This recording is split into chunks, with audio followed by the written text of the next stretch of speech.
¿Qué tal? Les habla Jorge Gestoso. En el programa de hoy, el proceso electoral en Estados Unidos con otra notable invitada, Lisbeth Meléndez, analista internacional directamente desde Washington. Lisbeth Meléndez, una cálida bienvenida al programa. Gracias. Lisbeth, proceso electoral 2024 en Estados Unidos. Por el lado de los demócratas todavía no hay ningún indicio de que Joe Biden les pueda surgir algún candidato rival dentro del Partido Demócrata. En cambio, dentro del Partido Republicano, ¿qué es lo que tú estás leyendo? Bueno, en estos momentos el expresidente Donald Trump ha sido el ganador contundente de los ejercicios que se han hecho hasta estos momentos. Tiene competencia de la exgobernadora de Carolina del Sur, así como ex embajadora a las Naciones Unidas, Nikki Haley. Y ella se encuentra subiendo en las encuestas, pero no lo suficiente para en estos momentos eh, poder ganar la nominación. Es un, es un momento extraño en la política estadounidense, donde vemos el alza de un fascismo, etcétera, donde tienes a alguien que ha sido acusado 91 veces en las cortes estadounidenses sobre cometer crímenes contra la Constitución y las diferentes leyes, así como haber sido acusado en la Casa de Representantes, pero no convicto en el Senado, que se encuentre ganando la nominación para la presidencia de los Estados Unidos, alguien que en general ha sido acusado de romper la Constitución, de atacar la Constitución estadounidense. So, veremos a ver, como dices, en el lado demócrata todavía no se han hecho ninguna elecciones, no serán hasta que sean las elecciones o las primarias en el estado de Carolina del Sur ya en unas cuantas semanas. Pero por ahora, en el lado republicano, el expresidente Trump se encuentra como el presunto nominado para la presidencia y Nikki Haley será será la segunda persona. Veremos a ver qué pasa en estos momentos. Lisbeth, tú y yo hemos estado siguiendo este tema de la política de los Estados Unidos por bastante tiempo y lo conocemos con bastante detalle. Y quiero entrar en el tema del Partido Demócrata para un público que nos ve fuera de los Estados Unidos y que no necesariamente conoce la cocina por dentro. Aquí tenemos un candidato que fue dentro de los Estados Unidos lo que podría llamarse izquierdista, progresista, no claramente derechista como fue Bernie Sanders. En las dos elecciones, en las elecciones que finalmente la candidata terminó siendo Hillary Clinton y que el candidato terminó siendo Joe Biden. En el caso de Hillary Clinton, se supo a través de memos que llegaron a ser publicados por Wikileaks que dentro del Partido Demócrata, digamos, la propuesta o la preocupación era hay que parar a Bernie Sanders y en ese caso hay que poner a Hillary Clinton, y tanto es así que sucedió. En el caso de Joe Biden, ¿tú te acuerdas que en las primeras tres o cuatro primarias o dos o tres primarias, Bernie Sanders otra vez, 4 años después, seguía claramente siendo el hombre que arrastraba más gente dentro del partido demócrata, y sin embargo llega la tercera o cuarta primaria y muchos de los otros también contendientes deciden desaparecer del mapa para reforzar a Biden, y de allí en más vuelven a sacar de circulación a Bernie Sanders. Esto tiene connotaciones complicadas, por lo menos visto desde afuera. Bueno, tienes que entender que el Partido Demócrata de los Estados Unidos es un partido centrista. No es centrista izquierda, pero es centrista. Y la idea de tener a un candidato como Bernie Sanders, que claramente izquierdista, claramente sociodemocrático, siguiendo una política más estilo europea que estadounidense asusta al poder del Partido Demócrata. Alguien que ha sido elegido en el estado de Vermont como independiente, él no está aliado con el Partido Demócrata, pero vota con el Partido Demócrata. O sea, tienes a alguien, otra vez, que de ser elegido como el candidato podría declararse independiente a las reglas del Partido Demócrata y seguir su propio camino, lo cual para el Partido Demócrata sería un desastre, porque ellos defienden la democracia, pongo esto entre comillas, ¿no?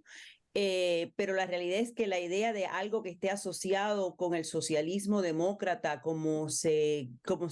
la mayoría de los partidos europeos de izquierda han sido declarados, no estaría en contundencia, no estaría en, ¿cómo decirte?, de acuerdo a las reglas del Partido Demócrata, otra vez centrista,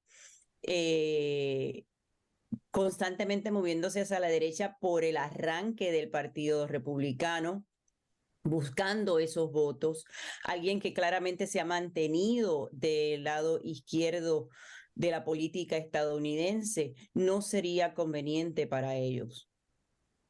Y Ahora, entonces también, lo callan, básicamente están buscando las maneras de otra vez ponerlo en su sitio.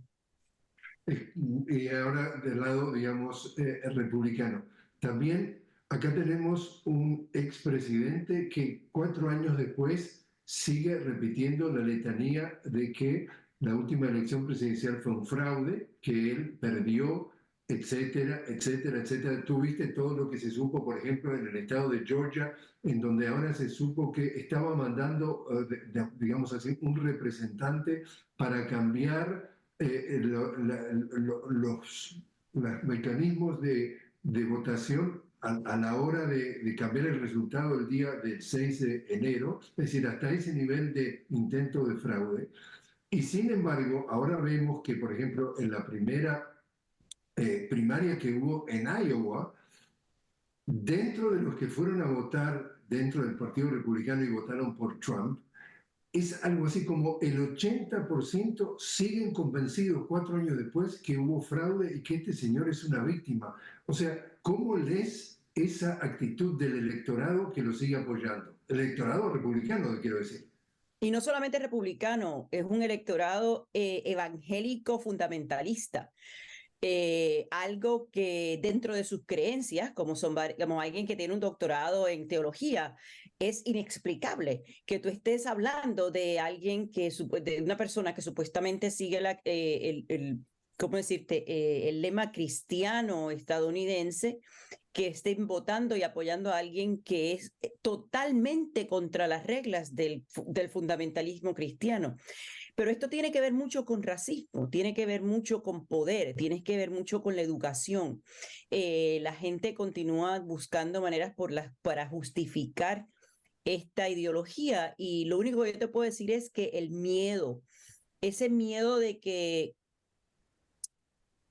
la mayoría blanca se esté desintegrando en los Estados Unidos, y la falacia siendo que todavía son la mayoría, porque la realidad es que no son la mayoría en los Estados Unidos.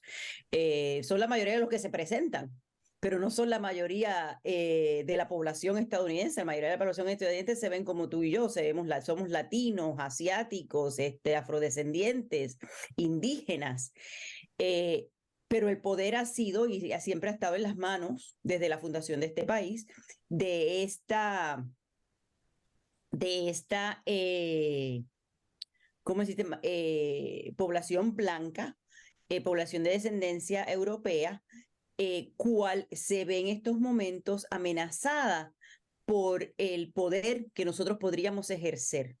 El no tener dónde, cuándo y cómo, el no poder ser esa población que decide esas cosas, amenaza el establecimiento. Segundo, por los últimos 45 años se ha estado debilitando la educación de esta población. Estamos hablando de alguien que recibe sus noticias de medios cibernéticos y mediáticos, cuales sin razón y sin hechos continúan publicando y dándole auge a esa teoría de la falla del sistema electoral estadounidense, cual le robó, en sus palabras, la segunda presidencia al expresidente Trump. Y alguien que empezó esa campaña 6 o 7 meses antes de las elecciones, antes de que pasara cualquier voto en los Estados Unidos, ya él estaba diciendo que le habían robado las elecciones. Y Sí, nos encontramos en el mismo libreto. Ahora mismo él está diciendo que si él no gana en noviembre, si él no gana en noviembre, ¿por qué le robaron las elecciones otra vez? Y todavía no sé, o sea, sí, él es el presunto candidato, pero no se ha tomado ninguna decisión. es correcto, ese todavía ni siquiera es el candidato aprobado por el partido. Ahora, Lisbeth, si tienes que hacer un vaticinio, ¿piensas que esto va a ser a la hora de la elección de noviembre otra vez Biden y Trump? Sí, no, definitivo. Si tengo que predecir, el vaticinio sería, va a ser otra vez Biden contra Trump. Trump ha hecho unos errores en las últimas 2 semanas en sus expresiones, confusión pública, confundir a Nikki Haley con Nancy Pelosi, hablar sobre la Sí, economía. Y sí, esas cosas, incluso pues, confundió a los Hutus con Hamas. exacto. O sea, él está demostrándole al público en general, porque una cosa es la primaria republicana y la otra es el voto general. Y al voto general, a los independientes, a esas personas que se encuentran, como aquí le dicen, en la verja, ¿no? Si van a votar republicano o no, aunque tengan tendencias republicanas, eh, le estás demostrando que no tienes la capacidad mental. Una persona de 77 años que no tenga la capacidad mental, mientras tienes a uno de 81 que sí hace sus errores, pero que no son de la calidad ni la profundidad de las cuales la está haciendo esta persona, le estás indicando al electorado general dónde el voto va a ir. Eso si sería contra Biden contra Trump, eh, y los independientes y los demócratas se quedan en su casa sin votar como protesta contra las decisiones de esta presidencia en cuanto a Israel y otros lados y otras, ¿cómo decirte?, decisiones globales. Estás hablando de un sistema, una dictadura fascista en los Estados Unidos. Si votan, si se presentan para defender la democracia asumida de los Estados Unidos, entonces gana Biden. Pero si no, estamos hablando de una segunda presidencia y la primera dictadura de los Estados Unidos, porque Trump nunca va a irse. Lisbeth, te invito a hacer una pequeña pausa.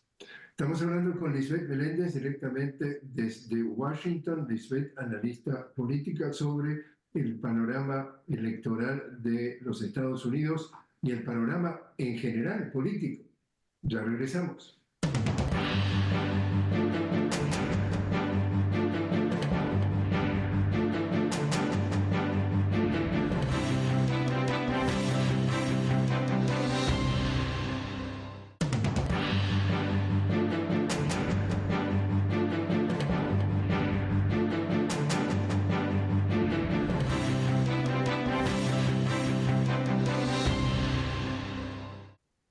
Continuamos hablando con Lisbeth Meléndez directamente desde Washington. Lisbeth, analista internacional. Estamos hablando del panorama político y electoral dentro de los Estados Unidos. Lisbeth, un tema que es el chivo expiatorio políticamente de ambos bandos, tanto republicanos como los demócratas, somos nosotros, los migrantes o los inmigrantes. Y en ese sentido, por ejemplo, ya había pasado con Obama, en el caso de Joe Biden, él había prometido en los primeros 100 días avanzar.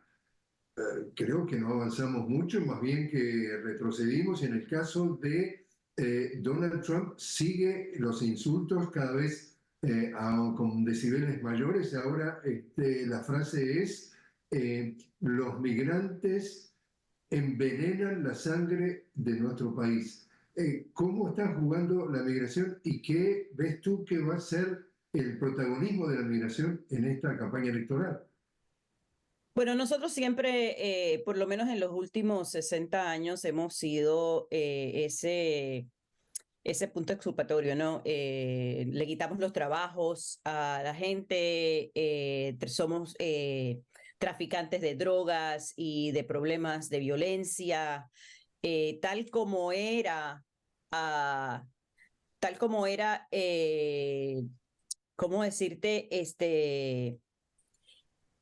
El factor afrodescendiente en los Estados Unidos, eventualmente la mente estadounidense dijo, espérate, no podemos hablar de esto de esta manera, aunque todavía somos racistas, pero ¿qué podemos hacer nosotros para entonces continuar endiablando una población que nos ayude a continuar ganando? Y en ese sentido nosotros pues nos ganamos ese precio, ¿no? El premio fue que nos tocó a nosotros los inmigrantes, sabiendo en realidad que ahora mismo en los Estados Unidos no se come sin nosotros, no se visten sin nosotros.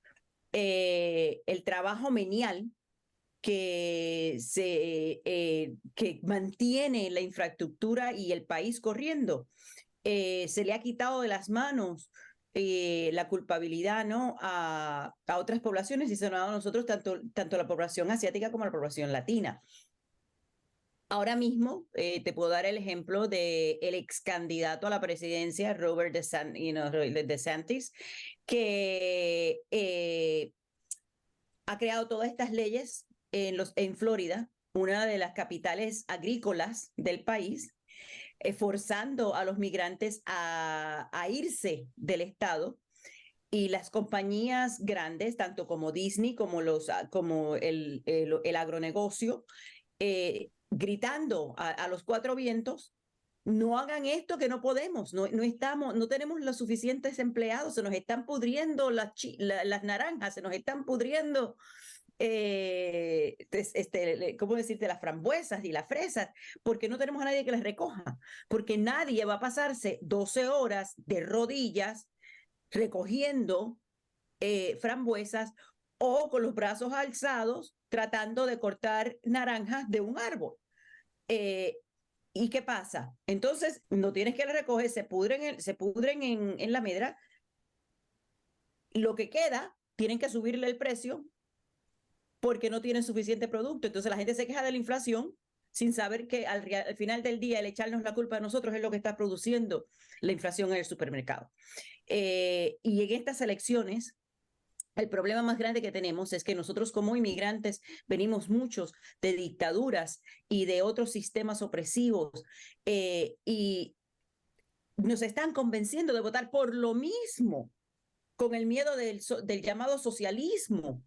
O sea, el número de inmigrantes que yo me encuentro en la calle, que tú estás hablando, no, porque yo no quiero un sistema comunista, yo no quiero. Mira, nosotros no venimos de sistemas comunistas, nosotros venimos de dictaduras fascistas. Y Trump se puede poner el disfraz que quiera y al final del día estamos hablando de otros sistemas cuales nosotros como latinos nos vamos a encontrar peleando y sobreviviendo de las mismas maneras que hemos sobrevivido en otros países, aun cuando le están echando la culpa a personas que están gobernando nuestros países con éxito. Pero el capitalismo es el capitalismo y así nos vamos a encontrar. Bueno, justamente hay una frase que cita entonces el alcalde chileno de Santiago, Jadwe, y dice que precisamente la extrema derecha, dice él, son los bomberos del capitalismo. Quiere decir que siempre están buscando justamente a quién echarle la culpa, es decir, la culpa la tienen los inmigrantes, la culpa la tienen los negros, los hispanos, las mujeres, los LGTB, es decir, todo tiene la culpa alguien excepto ellos, y eso les justifica, entonces, como tú decís, explotar el factor del miedo, que es lo que estamos escuchando con Trump, ¿no? Es decir, que él repite de volver a tener a Estados Unidos nuevamente, el back again, que implica el concepto de vuelta, quiere vender la idea como de volver al pasado, y para muchos analistas el mundo ha cambiado y no va a volver a donde fuera, y cada vez más es imposible vender el cuento de que esto es la, la, la dinastía de los blancos. Uh-huh. Y eso es problemático en tantos frentes, ¿no? Primero porque aún la confusión de que nosotros como latinos no tenemos diversidad de raza, no sufrimos de racismo, es una falacia, porque nosotros tenemos nuestros propios problemas.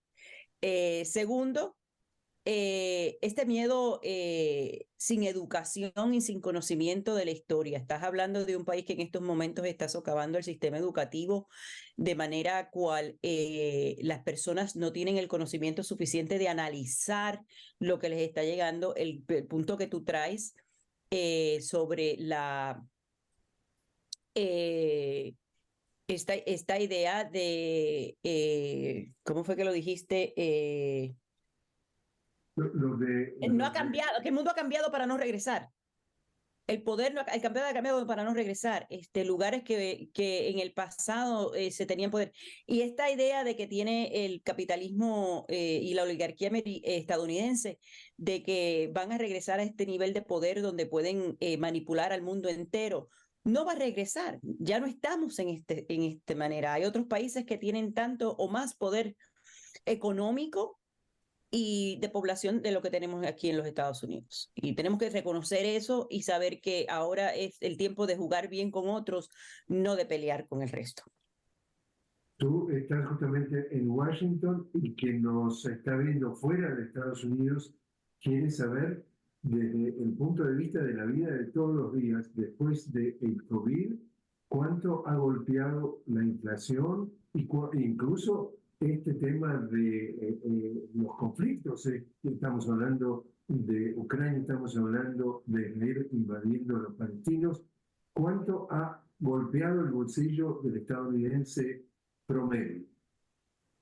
Mira, como alguien que en estos momentos corre un sistema de justicia y de justicia alimenticia, yo te puedo decir que es en el campo de los alimentos donde más se le ha dado el golpe a los Estados Unidos. La inflación ahora en estos momentos está bajando, pero le ha dado fuerte y la gente no ve la economía mejorando con todos los puntos altos que ha llegado el presidente Biden en los últimos 2 años. Todavía la gente no se ha beneficiado de esas mejoras. Tenemos la tasa de desempleo es baja, la inflación está bajando, los intereses están bajando, pero la persona normal, alguien que camina por las calles, que tiene que ir al supermercado a hacer compra, que ve la electricidad. Ahora, te pongo mi propio ejemplo. Nosotros de un mes para otro la cuenta eléctrica subió $300. Y yo le digo, pero vivimos menos en la casa, trabajamos menos dentro de la casa y nos está subiendo la electricidad. O sea, ese es el tipo de cosas que si tú no te sientas y analizas y miras y examinas, te va a dar coraje y le vas a echar la culpa a alguien que no tiene la idea de que el presidente de los Estados Unidos maneja la economía. O es responsable totalmente por la economía estadounidense. Es un problema que el ciudadano promedio estadounidense no entiende, no es responsable. Estamos hablando de un Congreso, la Casa de Representantes o la Casa Baja del Congreso estadounidense, que tiene muy poca importancia, ellos le dan muy poca importancia al sufrimiento de la población, siempre y cuando ellos puedan estar en poder. Y ahora mismo totalmente disfuncional. No han pasado una ley que le ayude a nadie, pero todo el mundo echa la culpa a todos. Lisbeth, por último, ¿te parece que en esta elección del 2024 el voto latino será igual, más o menos que en la elección anterior? En estos momentos yo creo que será más valioso el voto latino, pero ¿dónde va a echar raíces?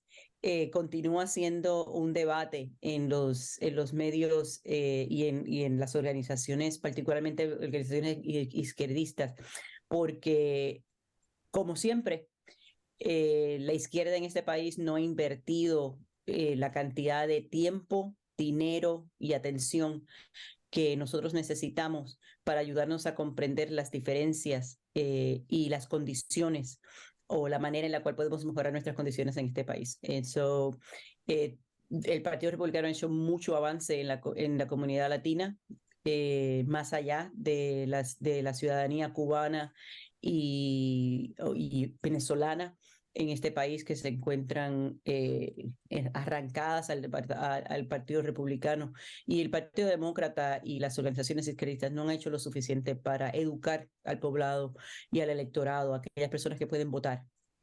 Y donde no tienen ciudadanía y aún ahí pueden votar. Por ejemplo, yo vivo en una ciudad donde todo el mundo puede votar.